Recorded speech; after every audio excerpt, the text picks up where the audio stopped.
Next MCQ देखने से पहले हम थोड़ा-सा ना देख लेते हैं कि हमारे जो साइनसेस होते हैं, these are actually the frontal sinus जो मैंने आपको बताया था। फिर ये ब्लू कलर का आपको इथमॉइड साइनस नज़र आ रहा है, नेज़ल कैविटी है और मैक्सिलरी साइनस है और स्फिनॉइड साइनस है। कौन-कौन से हैं? फ्रंटल, ये ग्रीन कलर का फ्रंटल आपको दिखाया जा रहा है। इथमॉइड जो है ये ब्लू कलर का दिखाया जा रहा है, ठीक है।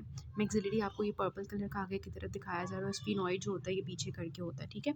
अब हमने देखना है कि जो हमारा जो कैवर्नस साइनस होगा ना वो कहाँ पे होगा। तो इधर करके ना स्फिनॉइड साइनस के ऊपर यहाँ पे करके पिट्यूटरी ग्लैंड पड़ा होता है और उसके बिल्कुल पीछे we have the this is the area exactly where the cavernous sinus is present, ठीक है। Cavernous sinus is present. और अब हमने ये देखना है कि जो कैवर्नस साइनस होता है ना उसमें मोस्ट कॉमनली कहाँ से जो है ना आते हैं इन्फेक्शन। तो कहाँ से आएंगे मोस्टली, खुद सोचें कि फ्रंटल और मैक्सिलरी से तो इतने नहीं आएंगे क्योंकि वो दूर हैं। ज़्यादातर जो इथमॉइड और स्फिनॉइड के इन्फेक्शंस होंगे वो हमारे कैवर्नस साइनस को इन्वॉल्व करेंगे, ठीक हो गया। अब कैवर्नस साइनस जो होता है वो हमें इस तरह से नज़र आता है, बिल्कुल मिडल क्रेनियल फॉसा में जो है इस तरह से नज़र आएगा। और इसके जो है ना फिर हम रिलेशंस की बात करें तो इसके सुपीरियरली करके भी हैव दैट ऑप्टिक क्याज़्मा और इंटरनल कैरोटिड आर्टरी, ठीक है। और इसके ये याद करने की बिल्कुल ज़रूरत नहीं है, जस्ट आपको एक ना होना चाहिए कि मतलब ये कहाँ पे लाई कर रहा है एग्जैक्टली। लैटरली टेम्पोरल लोब पड़ा हुआ है हमारा सेरिब्रम का और मीडियली वी हैव द दरमियान में we have the pituitary gland, बिल्कुल पिट्यूटरी ग्लैंड के इधर उधर पड़ा हुआ है ये, ठीक है। तो स्फिनॉइड एयर साइनसेस इसके बिल्कुल जो है ये पीछे करके इधर पड़े हुए हैं। तो खुद सोचें कि ये कहाँ पे एग्जैक्टली लाई कर रहा है। जो बिल्कुल पिट्यूटरी ग्लैंड है ना, मतलब यहाँ पे अगर पिट्यूटरी ग्लैंड है तो इसके बिल्कुल इधर करके दोनों साइड्स पे इस तरह पड़ा होगा, ठीक है। और स्फिनॉइड साइनस भी इसके पास पास है। तो अब होगा क्या कि जब इसके लैटरली अगर हम देखें तो ये आपको ब्लू कलर का कैवर्नस साइनस दिखाया हुआ है, ठीक है। स्फिनॉइड साइनसेस ये पड़े हुए हैं और इसके अलावा ये पिट्यूटरी जो है ये ऑप्टिक एस्मा इसके सामने पड़ा हुआ है, पिट्यूटरी के ये दोनों साइड्स पे पड़ा हुआ है। इंटरनल कैरोटिड आर्टरी जो है ये आपको नज़र आ रही है इधर। और इसके अलावा इसके लैटरली अगर आप देखें तो आपको कौन सी नर्व्स नज़र आ रही हैं? 3, 4, या आपको 3, 4 नर्व्स नज़र आ गई और सिक्स्थ, ठीक है। और फिफ्थ नर्व पीछे करके होती है। अब ये कौन कौन सी नर्व्स हैं? 3, 4, ठीक है, 5 और 6, ठीक है। ये आपकी जो है ये कैवर्नस साइनस के अंदर नर्व्स होती हैं। अगर कैवर्नस साइनस की थ्रोम्बोसिस हो जाए मींस दैट साइनोसाइटिस की वजह से जब कैवर्नस साइनस हमारा इन्वॉल्व हो जाता है तो कौन सी नर्व्स बारी बारी इन्वॉल्व होंगी? सबसे ज़्यादा मोस्ट कॉमनली हमारी जो 6 नर्व होती है वो इन्वॉल्व होती है। दिस इज़ इंपॉर्टेंट एमसीक्यू, आई में भी इंपॉर्टेंट है और ईएनटी में भी इंपॉर्टेंट है कि कौन सी नर्व सबसे ज़्यादा इन्वॉल्व होती है। तो दैट इज़ 6th नर्व, ठीक है। बाकी ये हमारी जो है 3, 4, 5 हम इन्वॉल्व होंगी उसके रिस्पेक्टिवली सिम्टम्स आएंगे जो जो नर्व इन्वॉल्व होती जाएगी, ठीक है। तो ये एग्जैक्टली इसका था कि मैंने साइन। तो अब ये आपके पेज नंबर 224 में ना एक्चुअली डिफरेंस लिखा हुआ है ऑर्बिटल सेलुलाइटिस और कैवर्नस साइनस थ्रोम्बोसिस का। तो ऑर्बिटल सेलुलाइटिस आपको जो है इस तरह से एक आंख मिलती है हमेशा, मतलब कि ज़्यादातर एक आंख आपको ऑर्बिटल सेलुलाइटिस में मिलती है। और ये होता है कि मोस्टली ये जो ऑर्बिटल सेलुलाइटिस होता है ये इथमॉइड साइनस, चूँकि इथमॉइड आगे की तरफ होता है स्फिनॉइड पीछे होता है, तो इथमॉइड का ज़्यादातर जो है ना यहाँ पे इन्फेक्शन जाता है। और इसके अलावा ये होता है कि इसका स्लो ऑनसेट होता है, मतलब आहिस्ता आहिस्ता ये होता है, एब्रप्टली नहीं होता। पहले हमारी लेटरल जो होता है कैंथस मतलब अंदर वाला सॉरी सबसे पहले जो है एडिमा ऑफ लेड्स होते हैं, फिर Aahista Aahista inner canthus involve होता है, फिर आहिस्ता आहिस्ता कीमोसिस होती है, फिर प्रोप्टोसिस होती है, ठीक है। और इसमें जो हमारी क्रेनियल नर्व्स होती हैं वो भी एक साथ इन्वॉल्व हो जाती हैं और कंप्लीट ऑफ थर्मोप्लेजिया हो जाता है। मीन्स के सारे एक्सट्रिंसिक और इंट्रिंसिक मसल्स ऑफ द आई जो है ना वो मूव नहीं कर सकते, ठीक है। और पेनफुल होती है।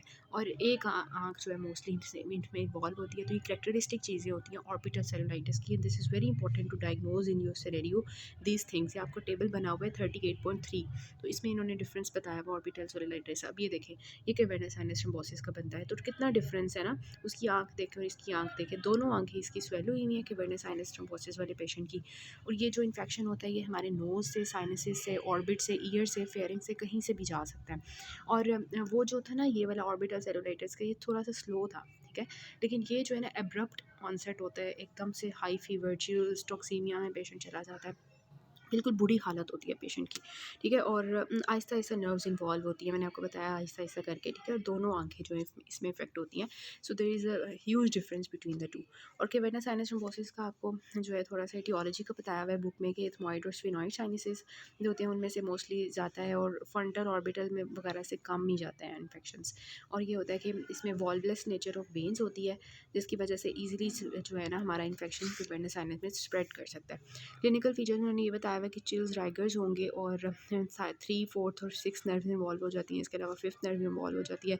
पेशेंट को जो है टोटल ऑफ्थेल्मोप्लेजिया हो जाता है, प्यूपिल्स डायलेट कर जाते हैं, फिक्स कर जाते हैं, एक जगह फिक्स हो जाते हैं। क्योंकि हमारी ये जो कैवर्नस साइनस थ्रोम्बोसिस होती है, इसमें पीछे जब हमारी ऑप्टिक नर्व भी इन्वॉल्व हुई होती है ना, वो ऐसे ऑर्बिटल सेलुलाइटिस में भी होती है। तो उसकी वजह से क्या होता है कि और ऑप्टिक डिस्क जो है वो कंजेस्टेड हमें नज़र आती है, एडिमा वगैरह, और बिल्कुल विजन जो है ना वो कम हो गई होती है। मतलब इस तरह की चीज़ें आ रही होती हैं। हम एंटीबायोटिक्स वगैरह से इसको ट्रीट करते हैं। एंटीबायोटिक्स से, और जो एथमॉइड और स्फेनॉइड साइनसिस होते हैं उनकी ड्रेनेज कर रहे होते हैं, और ब्लड कल्चर वगैरह लेते हैं, उसके मुताबिक हम एंटीबायोटिक्स वगैरह देते हैं। ठीक है, so this is actually the cavernous sinus thrombosis. Easily आप बता सकते हैं कि कौन सी जो नर्व्स हैं वो हमारी लेटरल रिलेशन में प्रेजेंट होती हैं। सो हमने देखा भी था कि we were having the 3 and जो कि मैंने साइनस के अंदर थी, कौन सी थी, 3, 4, 5, 6, ठीक है, यही थी ना। तो उसमें से जो है उन्होंने बताया कि which cranial nerve lies in cavernous sinus as a lateral relation of the sphenoid sinus. ठीक है, स्फीनॉइड साइनस के लेटरली थोड़ी, और कैवर्नस साइनस जो है उसके स्फीनॉइड साइनस थोड़ा पीछे करके था कैवर्नस के, और नीचे करके थोड़ा सा उसके लेटरली आपको कौन सी नर्व नजर, फेशियल नर्व आपको कहीं भी नहीं नजर आई, 7th नर्व है फेशियल नर्व। ठीक है, वीडियन नर्व भी आपको नहीं नजर आएगी, ये उधर करके होती है नेजल एरिया में, ठीक है, पीछे करके वहाँ पे। और इसके अलावा स्पिनो पैलेटाइन नर्व भी नहीं होती, वो तो नीचे की तरफ होती है नेज़ल कैविटी के अंदर। Mandibular nerve of maxillary nerve, ये भी आपको नहीं नज़र आई, तो कौन सी है, ट्रोक्लियर नर्व, 4th नर्व। ठीक है, अच्छा, all of the following drugs है mainly toxic to the vestibular system except, तो हमने ये पढ़ी हुई हैं ऑलरेडी कि कौन सी जो है वो होती हैं। स्ट्रेप्टोमाइसिन ये माइनोग्लाइकोसाइड है, और जेंटामाइसिन ये भी थी, और कैनामाइसिन ये भी होती है। ये आपके पेज नंबर 36 पे हमने पढ़ी भी थी कि कौन सी ऐसी ड्रग्स होती हैं जो हमारे जो है ऑटोटॉक्सिसिटी क्रिएट करती हैं ना। तो उसमें हमने देखा भी था कि we were having the STV, ठीक है, जिसमें मैंने आपको बताया था वेस्टिबुलर टॉक्सिक है हमारी जो है टोब्रामाइसिन और स्ट्रेप्टोमाइसिन, और इसके साथ साथ मैंने आपको याद करवाया था कैन। ठीक है, और इसमें जो है दीज आर एक्चुअली द कॉक्लियोटॉक्सिक। ठीक है, कॉक्लिया के लिए टॉक्सिक होती हैं कौन कौन सी, अमीकासिन और जो है आपकी नियोमाइसिन। ठीक है, तो ये हमने पढ़ा था ना। और इसके अलावा यह है कि इसमें से आपके टेबल में भी जो है माइनोग्लाइकोसाइड एंटीबायोटिक्स लिखी हुई हैं सारी। जेंटामाइसिन मैंने आपको बताया था दोनों के लिए टॉक्सिक होती हैं। ठीक है, और इसके अलावा इसमें सारी वो माइनोग्लाइकोसाइड्स उन्होंने लिखी हुई हैं। और इसके अलावा जो है डायरेटिक्स जो होती हैं वो भी हैं, एंटी मलेरियल्स हैं, साइटोटॉक्सिक ड्रग्स हैं, एनाल्जेसिक्स हैं, और केमिकल्स हैं, और मिससेलेनियस ड्रग्स हैं। तो इसमें से मिसलेनियस ड्रग्स में से भी अगर हम देखें तो रिथ्रोमाइसिन है, एम्पीसिलिन है, प्रोपेनोलोल है, प्रोपाइल थायोरेसिल है, डिफ्रॉक्सिबीन है। तो एज सच जो है इसमें कहीं भी हमने जो है टेट्रासाइक्लिन का नाम नहीं देखा ना, तो टेट्रासाइक्लिन जो है इसमें नहीं होगी। और now that minocycline is actually the tetracycline, तो टेट्रासाइक्लिन ये वाली नहीं होगी, so answer will be D. ठीक हो गया। उसके बाद आता है ototoxic drugs are reversible in case of the following drugs if drug administration is stopped except. मैंने आपको सिंपल सा एक निमोनिक इसके लिए भी बताया था, जो रिवर्सिबल ड्रग्स होती हैं जिनको हम रिवर्स कर सकते हैं, अगर हमको छोड़ दें तो फिर हमारी जो भी सिम्टम्स होते हैं वो ठीक हो जाते हैं। तो उसमें कौन कौन से थे, we were having the sad. ठीक है, तो इसमें सैड में क्या होगा, सबसे पहले वी हैव द सेलिसाइक्लेट्स। ठीक है, then we have the anti malarials. ठीक है, जिसमें क्विनीन आ जाती है, फिर डायरेटिक्स। तो इसमें देखें क्विनीन भी आती है एंटी मलेरियल्स में, सेलिसाइक्लेट्स भी आते हैं रिवर्सिबल में। और आगे अगर हम देखें तो ये ऊपर की तरफ है फ्यूरेसेमाइड। ठीक है, ये डायूरेटिक है, तो ये भी रिवर्सिबल है, लेकिन gentamicin is not the reversible, aminoglycoside is not the reversible. ठीक है, जेंटामाइसिन। उसके बाद फिर देखें एल्डरली मैन है, और उसको जो है ईयर डिस्चार्ज बहुत देर से चल रहा है। ठीक है, और फेशियल पाल्सी भी अब होना शुरू हो गई है। Pain in air which is verse at night, this is very important thing जो आपको पता होनी चाहिए किसके बारे में। एंड फ्राइबल पॉलिप्स, बहुत ज़्यादा पॉलिप्स नज़र आ रहे हैं, और टेंडेंसी टू ब्लीड। ठीक है, ब्लीडिंग हो रही है। तो मैंने आपको बताया था कि जो मेलिग्नेंसी ऑफ ईयर होता है ना, मैंने आपको जब बताया था, पीछे पढ़ाया भी था, अभी पीछे हमने डिस्कस किया कि कार्सिनोमा जो है ना हमारे मिडल ईयर का, वो जब होता है तो हमें ऐसे लग रहा होता है, सिम्टम्स ऐसे आ रहे होते हैं जैसे CSOM के, उसको सिमुलेट कर रहा होता है। ठीक है, उससे जैसा लग रहा होता है, लेकिन उसकी ये कुछ चीज़ें होती है जैसे हम उसको डायग्नोज करते हैं। पर्टिकुलरली इसकी जो पेन होती है वो वर्स एट नाइट होती है, रात के टाइम ज़्यादा पेन होती है। फेशियल पाल्सी भी होती है, इसमें बहुत ज़्यादा पॉलिप्स मिल रहे होते हैं, वो ब्लीडिंग भी हो सकती है, और इसके साथ साथ लॉन्ग स्टैंडिंग एयर डिस्चार्ज। तो ये सारा हमारा कार्सिनोमा ऑफ द ईयर की तरफ जा रहा है। जिसने कार्सिनोमा नहीं पढ़ा होगा मिडल ईयर का, जैसे हमने इससे पहले नहीं पढ़ा हुआ था, तो वो ऑब्वियसली CSOM को क्लिक कर देगा, या वो देखेगा कि पॉलिप्स पड़े हुए हैं तो फेशियल नर्व पाल्सी है, तो वो मैलिग्नेंट ओटाइटिस एक्सटर्ना को क्लिक कर सकता है, या इस तरह से। ठीक है, तो ऑब्वियसली आपको हमेशा याद होना चाहिए कि रात बर्थ के टाइम इसकी जो है पेन ज़्यादा हो जाती है, ब्लीडिंग होती है, पेन बहुत ज़्यादा पॉलिप्स बने होते हैं और फेशियल पाल्सी होती है और बहुत ज़्यादा जो है अरसे से डिस्चार्ज हो रहा होता है, तो वो carcinoma of the middle ear होता है। All are true about the longitudinal fracture of the bone except temporal bone fractures की बात कर लेते हैं। इसमें से बहुत ज़्यादा एमसीक्यूज़ बनते हैं, तो ये हमने देखना है, ठीक है। अब देखें, दो तरह से हमारी ये टेम्पोरल बोन है ना, ये टेम्पोरल बोन है, ये वाली इस साइड पे, लेटरल साइड पे, ठीक है। अब इसका जो है बाहर वाला स्क्वेमस पार्ट होता है और अंदर वाला Peters part of temporal bone है, इसका तो आपको पता होगा, ठीक है। अब हमने ना टेम्पोरल बोन को फ्रैक्चर करना है। तो फ्रैक्चर जो होता है ना वो दो तरह से होता है। या तो हमारी जो यहाँ से ब्लो आए, जैसे यहाँ से किसी ने डंडा मारा है बिल्कुल लैटरल साइड से, ठीक है, मतलब कि टेम्पोरल ब्लो मारा है, मतलब कि टेम्पोरल साइड से मारा है, ठीक है। या ये हो सकता है कि पीछे से डंडा पड़ा है ज़ोर से, ऑक्सीपिटल साइड से, ठीक है। तो दो तरह से टेम्पोरल बोन फ्रैक्चर हो सकती है। एक ये कि बिल्कुल यहाँ से टेम्पोरल साइड से हो, यहाँ पे ऑक्सीपिटल साइड से हो। जब टेम्पोरल साइड से ब्लो पड़ेगा ना, तो उसकी वजह से जो फ्रैक्चर होगा वो बिल्कुल ऐसे सीधा आएगा ना, इस वजह से हम इसको कहते हैं लॉन्गिट्यूडनल फ्रैक्चर, ठीक है। लॉन्गिट्यूडनल मतलब कि बिल्कुल ऐसे टेम्पोरल बोन के बिल्कुल लॉन्गिट्यूडनल फ्रैक्चर आ रहा है, ठीक है। तो ये देखें लॉन्गिट्यूडनल फ्रैक्चर है यहाँ से लेके यहाँ तक, ठीक है। और अगर हम बात करें बिल्कुल एक ट्रांसवर्स फ्रैक्चर की, तो ट्रांसवर्स फ्रैक्चर क्या होगा, जो बिल्कुल ऐसे आएगा, ठीक है, इधर को ऐसे। तो उसकी लाइन जो है टेम्पोरल बोन की इस तरह थी, ठीक है, और हमारा फ्रैक्चर जो है वो इस तरह गया ऐसे, तो ये क्या होगा, ट्रांसवर्स फ्रैक्चर होगा, ठीक है। अब हमने बात करनी है ये जो आपकी डिंगरा की पिक्चर है इसके बारे में। ये आपका है पेज नंबर 105 पे, 105 पे, ठीक है। तो इसमें देखें कि इसमें वही दिखाया हुआ है कि ए पे देखें जो फ्रैक्चर हो रहा है, ठीक है, पेराइटल या टेम्पोरल ब्लो से जो फ्रैक्चर हो रहा है वो लॉन्गिट्यूडनल फ्रैक्चर है। बहुत इंपॉर्टेंट एमसीक्यू है इसमें भी, सारे एमसीक्यूज, ये सारे एमसीक्यूज़ हैं। पेराइटल या टेम्पोरल ब्लो से कौन सा फ्रैक्चर होगा, लॉन्गिट्यूडनल। ऑक्सीपिटल ब्लो से कौन सा होगा, ट्रांसवर्स फ्रैक्चर, ठीक हो गया, पहली बात। फिर आता है आपका कि अब आपने खुद बताना है मुझे, मतलब हाँ ये सारी कॉमन सेंसेस की बात है कि अगर इस तरह का फ्रैक्चर होगा तो क्या होगा, ठीक है। तो टेबल बना हुआ है 14.2, उसको डिस्कस कर लेते हैं थोड़ा। पहली बात ये है कि जो हमारा टेम्पोरल ब्लो वाला फ्रैक्चर होता है ना, ये जो पेराइटल फ्रैक्चर होता है ये ज़्यादा कॉमन होता है, ठीक है। पहले हम एक चीज़ की बात कर लेते हैं, फिर दूसरा, ये ज़्यादा कॉमन होता है, पहली बात, ठीक है। ये तो लिख लेते हैं, ये ज़्यादा कॉमन है, ठीक है, मतलब कि 80% केसेस में यही वाला होता है। और ये क्यों क्यों होता है, पेराइटल ब्लो की वजह से या टेम्पोरल ब्लो की वजह से, इसका कॉज हो गया।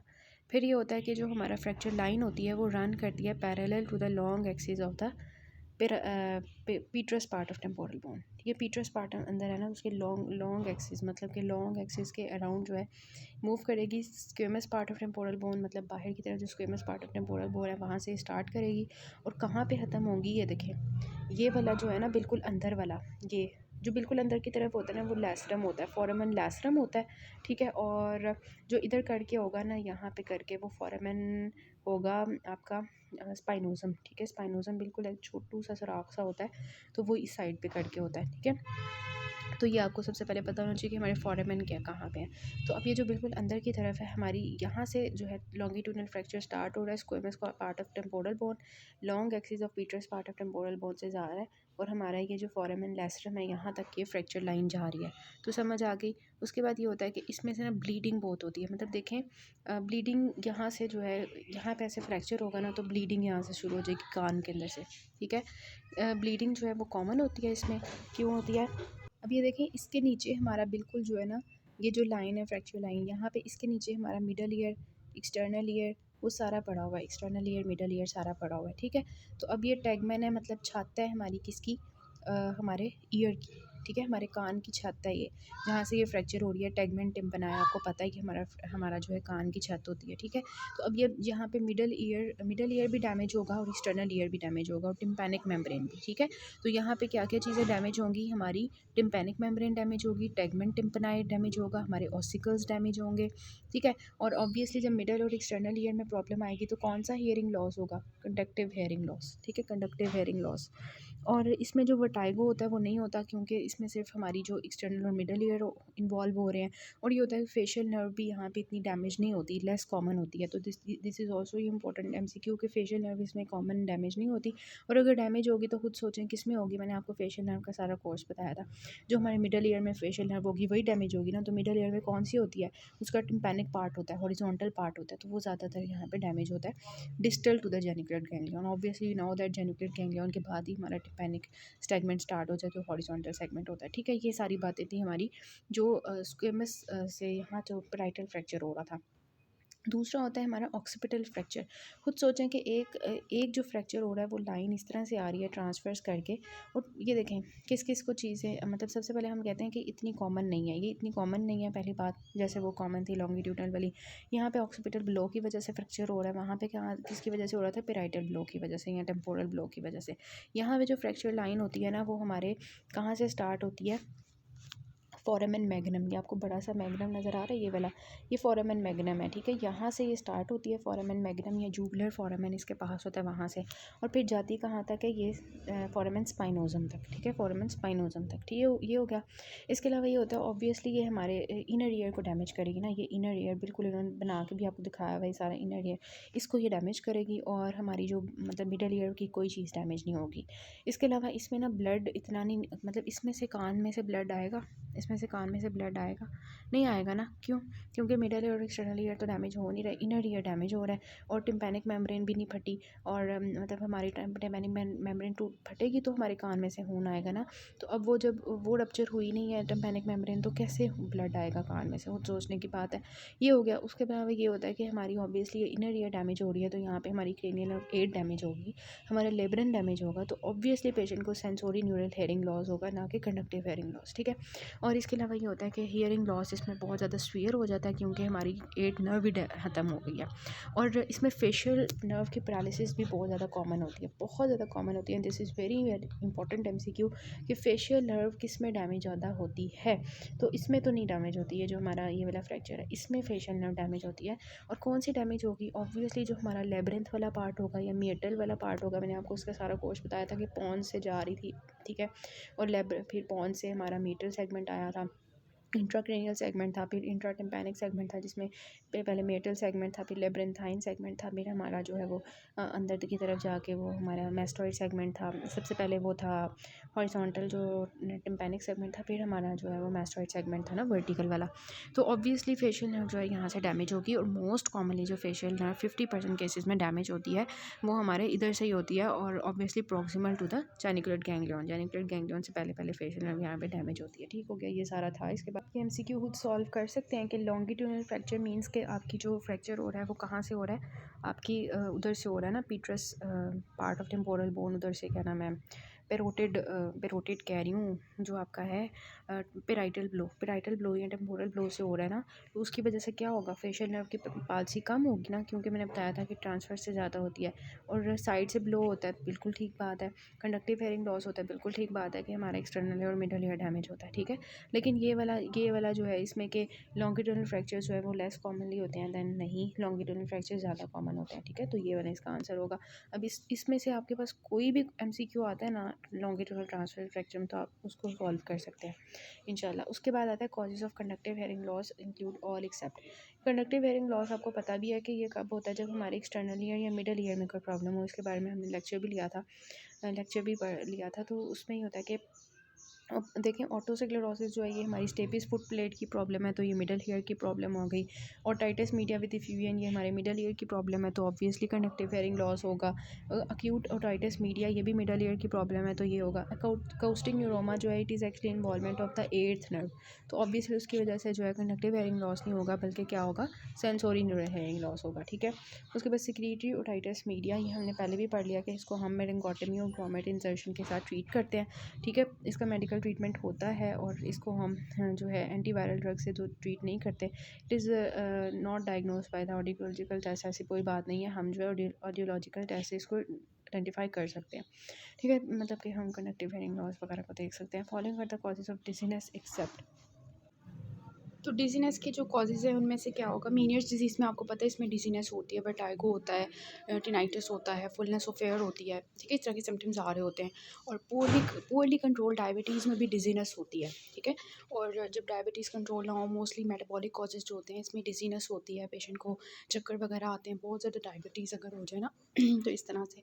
और इसके साथ साथ ना इसमें एक्चुअली मतलब ये इश्यूज़ आते हैं मोस्टली आपके इसमें क्या बोले।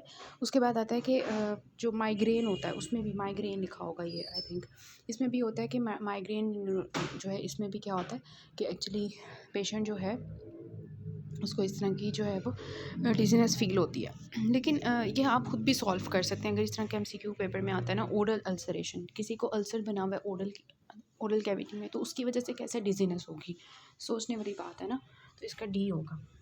सो hearing loss is caused by the following drugs except, ये हमने बहुत दफ़ा पढ़ लिया कि स्ट्रेप्टोमाइसिन होती है, जेंटामाइसिन होती है, टोब्रामाइसिन होती है, लेकिन ये वाली कोई ड्रग नहीं है, ठीक है। रिगार्डिंग बीपीवी, ये वही वाली है, बिनाइन प्रोक्सिमल जो हमारा है बिनाइन प्रोक्सिमल जो है vertigo positional vertigo which statement is false, it may be present with vertigo with change of head position. बिल्कुल बात ठीक है कि हेड पोजीशन के साथ जो है ना ये वर्टाइगो फील होता है। सिम्टम्स में बी एलिसिटेड बाय डूइंग हेल्पाइक टेस्ट, हमने कर लिया था टेस्ट कैसे परफॉर्म करते हैं और सिम्टम्स इंप्रूव हो रहे थे, ठीक हो गया। उसके बाद आता है कि treated by Epley's maneuver, it is caused by ototoxic drugs. नहीं, ये हेड जो है हेड ट्रॉमा की वजह से होता है, या फिर मैंने आपको बताया था कि जो ईयर के इन्फेक्शंस होते हैं उसकी वजह से इस तरह का वर्टाइगो आता है। और इसके अलावा ये जो है ना एप्लाइज मेनोवे, इसकी बात करते हैं। अब इसको समझने के लिए ना आपको थोड़ा सा मैं इसका बताती हूँ। BPPV, ठीक है, विनाइन paroxysmal पोजिशनल वर्टाइगो। इसमें होता क्या है, ये आपको पोस्टीरियर सेमी सर्कुलर कैनाल दिखाया हुआ है, इसमें होता क्या है, ये आपको क्रिस्टल सा नज़र आ रहा है। This is actually the crystals of the calcium carbonate, ठीक है। ये क्या होता है कि जब हमारा मैक्यूला जो डीजनरेट कर रहा होता है अर्ट्रिकल के अंदर मैक्यूला होता है ना, वो सारा कंट्रोल कर रहा होता है हमारी मूवमेंट्स वगैरह को, बैलेंस को। तो वो जब अर्ट्रिकल का मैक्यूला जो है डीजनरेट करता है, वो फ्लोट करता है इस तरह से कैल्शियम कार्बोनेट की फॉर्म में फ्रीली इन द एंडोलिम्फ, ठीक है। अब जब ये हमारे यहाँ पे आके जो है ना यहाँ पे अटकेगा ना आके, उसकी वजह से पेशेंट को वर्टाइगो, मतलब कोपिला जो होता है ना उसको डिस्प्लेस करता है ये, उसकी वजह से वर्टाइगो फील होता है। और ये होता है कि फिर हम इसकी डायग्नोसिस के लिए ना, मतलब इसको डायग्नोज करने के लिए हम करते हैं क्या, हेल्पाइक मेनोवियर जो हमने किया था पहले भी, वो हम करते हैं। लेकिन इसके ट्रीटमेंट के लिए जो हम यूज़ करते हैं वो एप्लेज मेनोवियर होता है, ठीक है।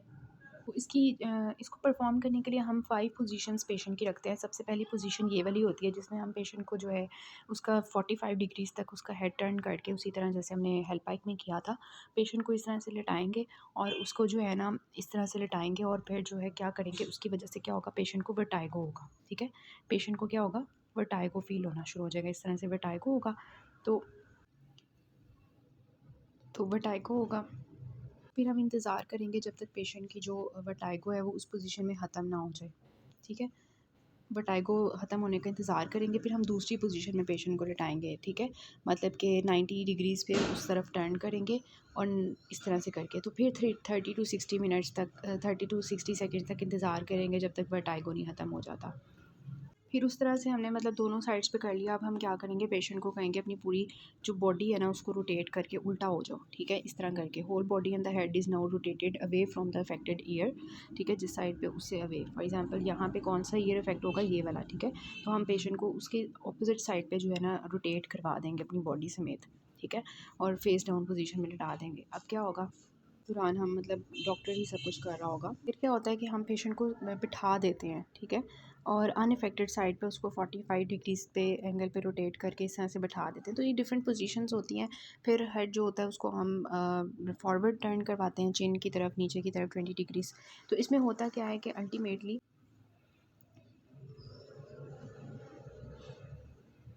हमारा जो होता है ना आहिस्ता आहिस्ता करके, वो जो हम पोजीशंस कर रहे होते हैं चेंज, उससे ये जो होता है ना एक्चुअली ये वाला जो निकला होता है कैल्शियम कार्बोनेट का, ये मूव करके ना, जैसे उस तरफ हमने किया फिर उस तरफ हेड किया, इस तरह आ गया। अब हमने इस तरह किया तो ये इस तरह घूम के आएगा, ठीक है।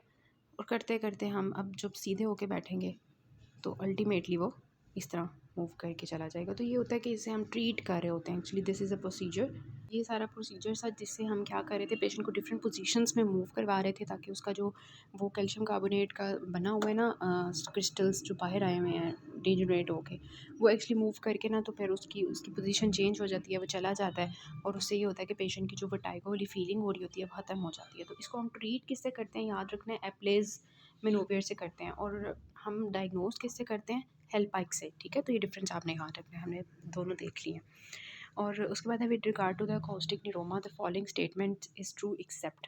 पेज नंबर आप निकालें 125, इसको थोड़ा सा देख लेते हैं। काउस्टिक न्यूरोमा जो है इट इज़ एक्चुअली व्हाट, ये हमारे वेस्टिबुलर श्वानोमा भी हम इसको कहते हैं और न्यूरल लेमोमा भी कहते हैं और एट नर्व ट्यूमर भी कहते हैं। ठीक है, हमने पहले पढ़ा था।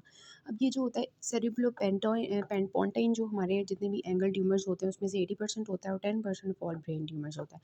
इसकी पैथोलॉजी क्या होती है कि सबसे पहली इंपॉर्टेंट चीज़ होती है कि ये बिनाइन होता है, मतलब मेलिग्नेंट नहीं होता, ये इनकैप्सुलेटेड होता है, वो स्लोली ग्रो कर रहा होता है। ठीक है, और इसमें हम माइक्रोस्कोपिकली देखते हैं तो हमें स्पिंडल सेल्स नज़र आते हैं और उसमें जो है हमारे रॉड शेप न्यूक्लाई होते हैं जो हमें रोज़ की फॉर्म में मिल रहे होते हैं। ठीक है, अब ये बायलेटरल भी हो सकते हैं इन केस ऑफ न्यूरोफाइब्रोमेटोसिस। फिर ओरिजिन और ग्रोथ ट्यूमर बताया हुआ कि ट्यूमर जो है ये राइज करता है श्वान सेल से जो वेस्टिबुलर के होते हैं। कभी कभार जो है ये cochlear division of the eight nerve से भी आते हैं, अदरवाइज ये श्वान सेल्स जो होते हैं ना वहाँ से राइज करता है, इसके लिए इसका नाम होता है श्वानोमा। ठीक है, वेस्टिबुलर श्वानोमा। श्वान सेल्स का तो आपको पता है ना, जो हमारे नर्व्स को लाई कर रहे होते हैं, लाइन कर रहे होते हैं।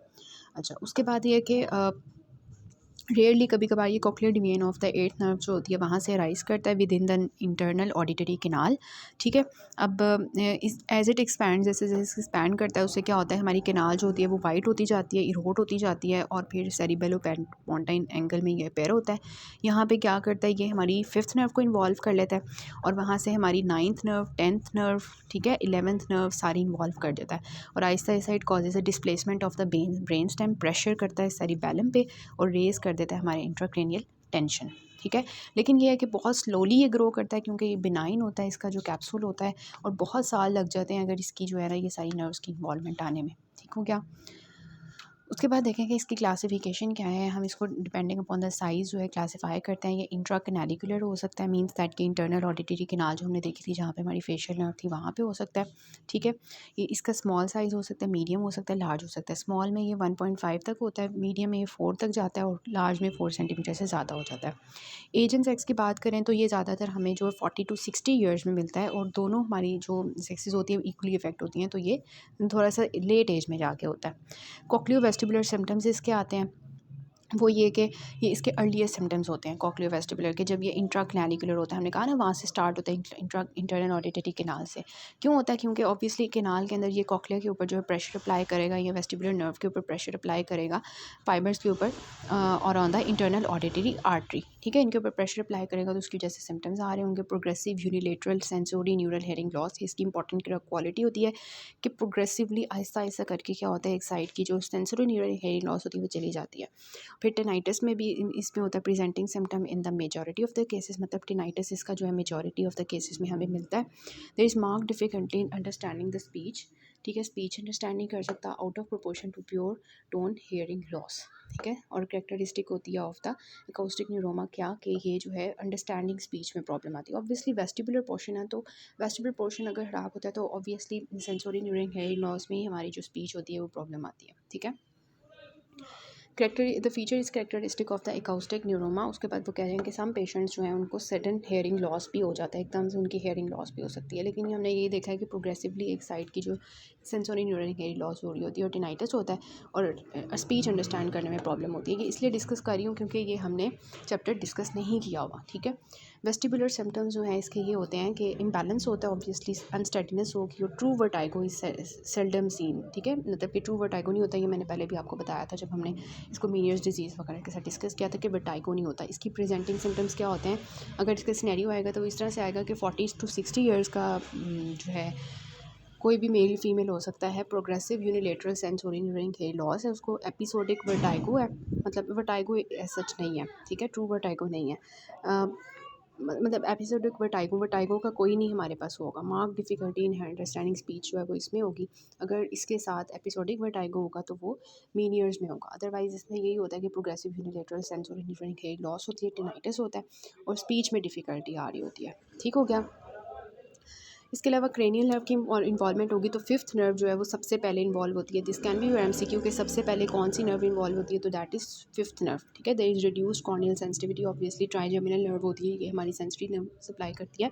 तो कॉर्निया की सेंसिटिविटी कम हो जाएगी, नमनेस हो जाएगी, पैरेस्थीसिया हो जाएगा फेस का, कुछ भी फील नहीं होगा फेस पे, सेंसरी लॉस चला गया। Involvement of this nerve indicates that tumour जो है वो 2.5 सेंटीमीटर इन डायमीटर है और सेरिबेलो पोंटाइन एंगल पे है। ठीक है, मतलब कि भी छोटा है। ठीक है, मतलब कि मीडियम साइज़ का, हमने देखा है 1.5 to 4 सेंटीमीटर मीडियम साइज़ का है। तो जब भी हमारी फिफ्थ नर्व इन्वॉल्व होगी तो उससे हमें जब पता साइंस का पता चलेगा, इससे हमें ये पता चलेगा कि हमारा ट्यूमर जो है अभी दरमियाने साइज़ का है। ठीक है, फिर आता है कि हमारी जब सेवन्थ नर्व इन्वॉल्व हो जाती है तो उसमें क्या होता है, sensory fibres are affected early, सबसे पहले इन्वॉल्व होंगे। There is hypoesthesia of the posterior meatal wall, इसको हम कहते हैं हिट्ज़ेलबर्गर साइन। ठीक है, जिसमें हमारा पोस्टीरियर मेटल बॉल जो है ना उसकी हाइपोस्थीसिया हो जाती है, टेस्ट लॉस हो जाता है एज टेस्टेड बाय द इलेक्ट्रोगस्ट्रोमेट्री, और लैक्रिमेशन जो है वो कम हो जाती है ऑन द शिमर टेस्ट। ठीक है, शिमर टेस्ट आपको पता है, ये हम ड्राई आई के लिए करते हैं और उसमें हमें पता चल जाता है कि ड्राई आई हुई है। तो एट्थ जो सेवन्थ नर्व की इन्वॉल्वमेंट हुई है सेवन्थ नर्व की, ठीक है, तो उसकी वजह से क्या होगा कि आपके पास जो है वो हाइपोस्थीसिया हो जाएगा पोस्टीरियर मेटल बॉल का। उसके अलावा लॉस ऑफ टेस्ट हो जाएगा, ऑब्वियसली फेशियल नर्व है हमने देखा था, और लैक्रिमेशन भी सप्लाई करी थी। आपको पता है लॉस ऑफ टेस्ट क्यों होगा, कॉर्डा टिम्पैनाई की वजह से। और लैक्रिमेशन क्यों कम होगी, आपको मैंने बताया था जेनिकुलेट गैंग्लियन में से सुपीरियर पेट्रोसल नर्व होती है, तो उसकी वजह से। ठीक है, मोटर फाइबर्स हैं मोर रेजिस्टेंट, और ये आपकी इंपॉर्टेंट एमसीक्यू है कि सेंसरी फाइबर्स जो हैं वो सबसे पहले जो है फेशियल नर्व के इन्वॉल्व होते हैं, देन मोटर फाइबर्स इन्वॉल्व होते हैं। इस वजह से ये सेंसरी नर्व के प्रॉब्लम्स आ रही होती हैं। डिलेड ब्लिंकिंग रिफ्लेक्स में बी एन अर्ली मैनिफेस्टेशन। ठीक है, उसके बाद आता है कि हमारी जब ninth and tenth nerves involve होंगी तो ऑब्वियसली पेशेंट से कुछ खाया नहीं जाएगा, डिस्फेजिया होगा, होर्सनेस ऑफ वॉइस होगी due to the palatal pharyngeal and laryngeal paralysis. Other cranial nerves में we have the 11th nerve, 12th nerve, 3rd nerve, 4th nerve और 6th नर्व, ये भी अफेक्टेड होती हैं जब ट्यूमर बहुत बढ़ जाता है। फिर आता है कि अगर हमारी ब्रेन स्टेप इन्वॉल्व होती है, मीन्स दैट आपके सारी मतलब पीछे की तरफ अब जा रहा है सारा ट्यूमर। ठीक है, सेरिबेलो पोंटाइन एंगल था, वहाँ से अब ट्यूमर जो है वो स्प्रेड कर रहा है। ठीक हो गया। अब देखें यहाँ पे क्या होगा, अब जब ये पीछे की तरफ आएगा ऑब्वियसली एटेक्सिया हो जाएगा, वीकनेस नमनेस होना शुरू हो जाएगी, और एग्जैजरेटेड टेंडन रिफ्लेक्सेस होंगी, long they are seen when long motor and sensory tracts are involved. Cerebellar involvement कब होगी, जब उसमें जब इन्वॉल्वमेंट होगी तो ऑब्वियसली सेरिबेलम के सारे साइंस आना शुरू हो जाएंगे। आपको पता है फिंगर नोज टेस्ट पेशेंट का ख़राब हो जाएगा, नी हील टेस्ट ख़राब हो जाएगा, डिसडायड्रोकाइनेसिस हो जाएगा। ठीक है, एटेक्सिया गेट होगा, inability to walk around the straight line, मतलब सारे सेरिबेलम के साइंस आना शुरू हो गया। आपको पता भी है सेरिबेलम के क्या साइंस होते हैं। और इंट्राक्रैनियल प्रेशर जो है वो जब रेज होगा तो ऑब्वियसली पेशेंट को हेडेक, नोजिया, वॉमिटिंग, डिप्लोपिया, और अगर सिस नर्व की इन्वॉल्वमेंट हो रही है वो इन्वॉल्व हो जाएगा तो ऑब्वियसली लेटरल रेक्टस की पाल्सी हो जाएगी और डिप्लोपिया शुरू हो जाएगा, पेप्लिडीमा होगा, ब्लीडिंग ऑफ विजन होगी। फिर आती है कि इसकी इन्वेस्टिगेशन हमने कैसे करनी है, तो इसकी इन्वेस्टिगेशन ये होती है कि हम जो है ऑडियोलॉजिकल टेस्ट करते हैं। ठीक है, ऑडियोलॉजिकल टेस्ट करते हैं, उसके अलावा हम करते हैं स्टेपीडियल रिफ्लेक्स डिके टेस्ट करते हैं, वेस्टिब्यूलर टेस्ट करते हैं, न्यूरोलॉजिकल टेस्ट करते हैं, रेडियोलॉजिकल टेस्ट करते हैं, इवोक रिस्पॉन्स ऑडियोमेट्री करते हैं और CSF एग्जामिन करते हैं। ठीक है, सबसे पहले वी हैव द ऑडियोमेट्री, उसमें हम क्या क्या करते हैं, ऑडियोलॉजिकल टेस्ट में we perform the pure tone audiometry. ठीक है, प्योर टोन ऑडियोमेट्री करते हैं, स्पीच ऑडियोमेट्री करते हैं, recruitment phenomena, short increment sensitivity index CC करते हैं, टोन डिके टेस्ट करते हैं। इसको हमने मीनियर्स से जो है इस तरह ही हमने वो टेबल हमने इसका डिस्कस करना है अभी। मीनियर्स से हम कैसे इसको डिफरेंशिएट करते हैं। मीनियर्स में भी हमने प्योर टोन ऑडियोमेट्री की थी, मीनियर्स में हमने स्पीच ऑडियोमेट्री की थी, मीनियर्स में भी हमने जो है वो रिक्रूटमेंट फिनोमेना चेक किया था, CC टेस्ट किया था और टोन डिके टेस्ट की थी। तो मीनियर्स के केस में जो है टोन डिके टेस्ट जो है वो मतलब नॉर्मल आती है ना, इसमें टोन डिके टेस्ट जो है वो सही आएगी। टोन डिके होता है कि नर्व जो है वो पहले पहले बहुत अच्छे सिग्नल्स लेके जा रही होती है, लेकिन थोड़ी बहुत थक जाती है तो फिर वो जो सिग्नल्स होते हैं वो कम हो जाते हैं ना, तो ये हमें बताती है कि रेट्रोकॉक्लियर मतलब कॉक्लिया के पीछे प्रॉब्लम है, इनर ईयर में प्रॉब्लम अंदर की तरफ है, नर्व की तरफ। ठीक है, और CC भी हम इसमें करते होते हैं। फिर स्टेबेडियल रिफ्लेक्स डिके टेस्ट हम करते हैं, वो भी हम देखेंगे। और फेशियल नर्व की इन्वॉल्वमेंट की वजह से ये स्टेबेडियल नर्व जो रिफ्लेक्स होगी वो खराब आ गई ऑब्वियसली। वेस्टिबुलर टेस्ट हम करेंगे। ठीक है, और जो है कैलोरिक टेस्ट जो है उसमें हमें डिमिनिश्ड रिस्पॉन्स मिलेगा। उसके अलावा ये है कि अगर तो ट्यूमर छोटा है तो कैलोरिक टेस्ट नॉर्मल हो सकता है। फिर न्यूरोलॉजिकल टेस्ट करते हैं, इसमें हम नर्व्स को चेक करते हैं, सेरिबैलम को चेक करते हैं, ब्रेन स्टेम के वो सारे फंक्शंस चेक कर रहे होते हैं, न्यूरॉन के कौन कौन सी नर्व इन्वॉल्व हुई है उसकी सिम्टम्स चेक कर रहे होते हैं, ठीक है।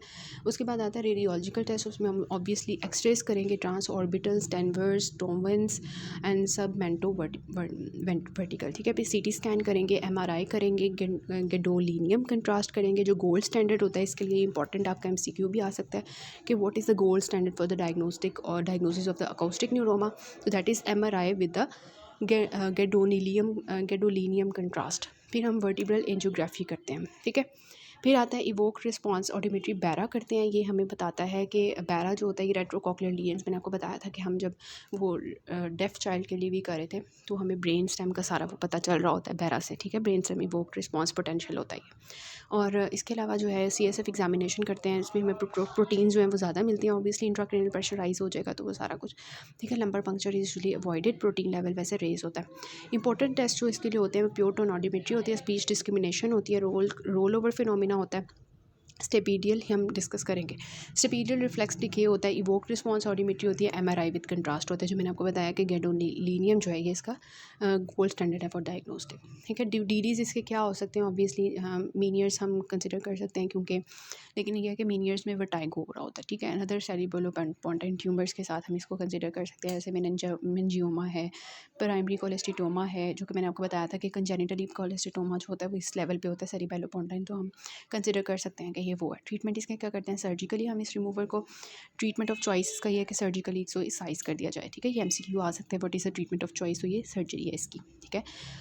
और ये कि अप्रोचेज़ इसकी होती है, मिडल क्रेनियल फॉसा से हम जा सकते हैं, ट्रांसलिबरेंथाइन अप्रोच से जा सकते हैं अगर ये छोटा है, सब ऑक्सीपिटल अप्रोच से जा सकते हैं, कंबाइंड ट्रांसलिबरेंथाइन सब ऑक्सीपिटल अप्रोच से जा सकते हैं। ये इंपॉर्टेंट है इसका, ट्रांसलिबरेंथाइन सब ऑक्सीपिटल अप्रोच। रेडियोथेरेपी हम इसकी करते होते हैं, लेकिन यह है कि इतना अच्छा ये नहीं है क्योंकि इसकी लो टॉलरेंस होती है रेडिएशन से, कन्वेंशनल रेडियोथेरेपी, ठीक है। उसके बाद हम जो है एक्स नाइफ और गैमा नाइफ सर्जरी करते हैं और साइबर नाइफ, ये सारा करते हैं हम, ठीक है। अच्छा, उसके बाद ये है कि कोबाल्ट 60 इसमें यूज़ करते हैं एक्सरेज़ में, जो है। इसके अलावा साइबर नाइफ जो होता है ये कंप्यूटर कंट्रोल्ड होता है सारा। अच्छा, तो ट्यूमर जो है ये सेरिबेलोपोंटाइन एंगल के कौन कौन से हो सकते हैं, जिसमें से एक हमने डिस्कस किया है अकाउस्टिक न्यूरोमा हो सकता है, इसके अलावा मेनिंजियोमा हो सकता है, एपिडर्मोइड कोलेस्टिटोमा हो सकता है जो हमने डिस्कस किए तीनों। इसके अलावा रेक्नोइड सिस्ट हो सकती है, श्वानोमा दूसरी क्रेनियल नर्व्स का हो सकता है, जैसे ये तो हमारा 8th नर्व का है ना, तो बाकी भी श्वानोमा बन सकते हैं जिसमें 5th नर्व का सबसे ज़्यादा होता है, ठीक है। और फिर we have the 7th nerve, 9 nerve, 10 nerve, सबसे कम जो है वी हैव द सबसे कम जो है 9, 10, 11 का होता है, ठीक है। और सबसे ज़्यादा जो है 5th नर्व का होता है, इससे ज़्यादा, ठीक है, मतलब 5th नर्व का, फिर 7th नर्व का, ठीक है। उसके बाद एनेवरिज्म्स हो सकते हैं, ग्लोमस ट्यूमर हो सकता है, मेटास्टेसिस। तो ये सारा एज अ होल हमने अकाउस्टिक न्यूरोमा को डिस्कस किया कि क्या एक्चुअली अकाउस्टिक न्यूरोमा होता क्या है, उसमें ओरिजिन कहाँ से होता है, कौन कौन सी नर्व्स को इन्वॉल्व करता है, सिंपल सी बात है। इन्वेस्टिगेशंस हम क्या क्या करते हैं, ट्रीटमेंट ऑफ चॉइस क्या है और इन्वेस्टिगेशन ऑफ चॉइस क्या है। तो अब देखें, अब आप इसको सॉल्व थोड़ा सा कर सकते हैं। With regard to the acoustic neuroma the following statement is true except. तो सबसे पहले तो ये हमने डिस्कस किया कि श्वान सेल से अराइज करता है और कौन से जो हमारे वेस्टिबुलर नर्व होती है उसके, ठीक है, ये भी ठीक है। It presents with the hearing loss and vertigo, बिल्कुल ठीक बात है। देखिए हियरिंग लॉस इसमें होता है, sense of hearing hair loss, vertigo जो होता है वो होता ही है इसमें, ठीक है। और ये फेशियल पाल्सी के साथ एसोसिएट हमने वो देखा कि 7th नर्व को ये इन्वॉल्व करता है। और इसके अलावा ये है कि मेलिग्नेंट नहीं है, ये बिनाइन डिजीज़ है, कैप्सुलेटेड होता है, ठीक है। तो बाकी हम नेक्स्ट पार्ट से करते हैं।